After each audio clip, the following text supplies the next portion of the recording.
Catus Maximus here, this time with a review of the slightly older model but still sold 8-inch Crescent Linesman pliers. These are the older model because these are still American made. The newest revision of these has just a bit thicker of a dip on the handle, but unfortunately they're Taiwanese made. They have a whole lot of advertisements about them. Forged alloy, tool steel, spring tempered handles, induction hardened cutting edges that are hand honed. They actually say forged alloy tool steel, so they claim for them to be pretty nice, pretty good quality. I will say that for the $35 that you can find the current ones online, and I assume that's around the same price, $35 for these slightly older American made ones, was an okay price. The thing about their online advertisements is they talk about great for professionals or do-it-yourselfers. To tell you the truth, I would consider these to be a little bit more towards the do-it-yourselfer rather than the professional. And there's a couple reasons for that. They're certainly nice, but I have a pair of American-made old diamonds here, as well as the what would be considered industry standard set of 9-inch Klein, American-made Kleins. The two major issues I have with these Crescents, well, I guess the third one, well, one of them is the cross-hatching on the jaws. Although it's okay, it's real inconsistent. You can see that one side is really deep, the other side is really shallow. And for being a supposedly American-made set, I'm pretty disappointed by that inconsistency there. As we can see, like a nice quality pair, such as these Kleins, pretty even cross-hatching, so you get a nice diamond pattern on both jaws. You can see on this jaw, it's a little bit of the same situation, where it's a deeper cut in one direction than the other, so the Kleins aren't perfect. If we take a slightly older set of diamonds, once again, pretty even on the cross-hatching in both directions. Actually, these diamonds are really pretty good. Second issue that I'll point out is that we have a flat here. And for electricians, what this flat here is, this is actually for gripping what's known as fish tape. It's that, comes on little steel metal coils. You can get Harbor Freight or pretty much anywhere. And it's the kind of, it's a rigid steel tape that you put through walls or conduits to, fish wires through. You may climb in your attic, push it through a wall to get down to where you're going to have an outlet. You've cut a hole in the wall. You'll put in the wire in the hole in the wall where you have the fish tape, tie it to the fish tape, and then yank it up and actually thread your wire. And of course, same thing with conduit. So this is actually designed to, because a lot of times you have to pull pretty hard and it's really difficult on that thin tape, is you'd take this and you just put it around the tape, squeeze on it, and then use both hands to yank on the tape. My issue is, even though it has that feature, it's just a flat. There's no kind of corrugation or anything. We can see on the Kleins, it's pretty much the same way. It's smooth. What I liked about these diamonds is that they did put some serrations in there just to get a bit of extra grip. And so I would have liked to have seen that on the Crescents. Although I will admit that even the Kleins don't put serrations in what we call the fish tape gripping area. The biggest issue is you're often using these for heavy-duty cutting.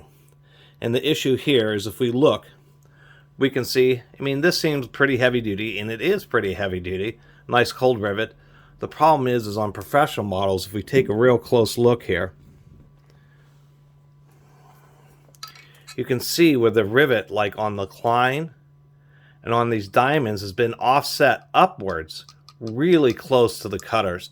Where on this unit here, we can see where the rivet is pretty far down, probably 5/16 of an inch, or maybe a little less than that, maybe 5 millimeters, a little over 1/4 of an inch away from the cutters. And so that's moving the pivot, reducing the amount of leverage that you have on the cut. So what ends up happening here is both of these this diamond and Crescents are both rated as 8-inch pliers. They're rated at the same size. But if we line where the rivets are like that, that's the amount of difference. And so having this closer to the cutting edge means that you just get a lot more leverage. And when you make the cut, it's easier. It's less stress on your hand. You're putting less pressure on it. And if you're using pliers like these professionally, then that makes a difference. If you're making a bunch of cuts and you have to, really squeeze hard with a pair of these or use two hands on this, you're going to only have to squeeze moderately, or instead of having to use two hands, you can still use one hand. Another thing that kind of sets the difference is the handles are reasonably wide on the Crescent, maybe not quite as wide as these diamonds, but I'd say they're on par, say, with the Kleins. But if we do look, it looks like there's just a bit more material with the Kleins than the Crescents. Both of their overmoldings are about the same thickness. But versus these other two brands, it just doesn't seem like there's just quite as much material there. Not by a wide margin, but by a little bit.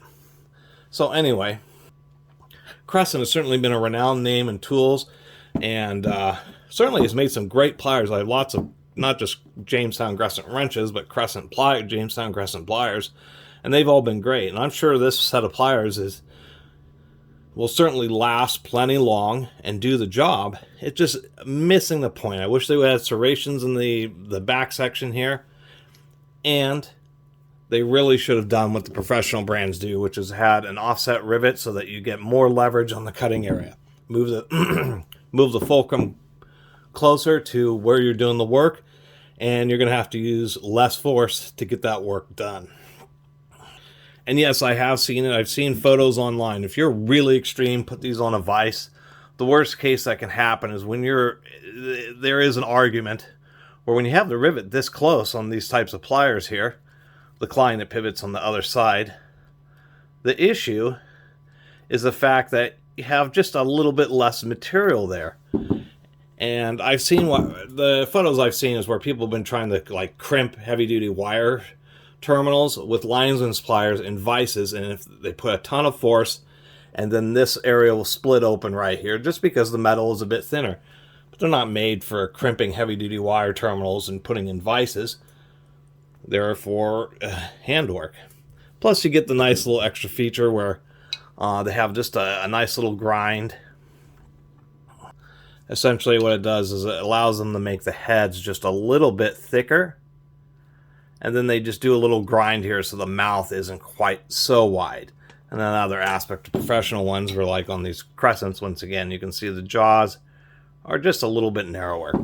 So anyway, that's my review of the Crescent 8-inch, the older American made, and I'm sure they're the same for the new Taiwanese ones, Linesman's pliers. They're good quality, but they're just a slightly cheaper version, and since they're already charging $35 for those, that's right near the price of the American-made Kleins, and you're going to be happier with the Kleins. If you're going to spend $35-40 on a set of pliers, get ones that have really proven themselves.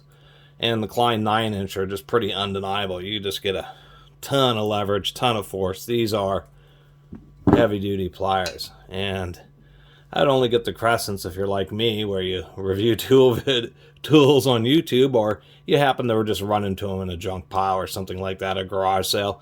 Then they'd be just a fine set of utility pliers. But they're just missing the point with inappropriate rivet location, slightly narrow jaws.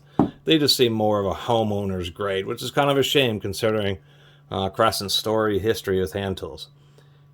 Really appreciate everybody who's been watching and subscribing. If you haven't subscribed, please do. Till next time, Catus Maximus out.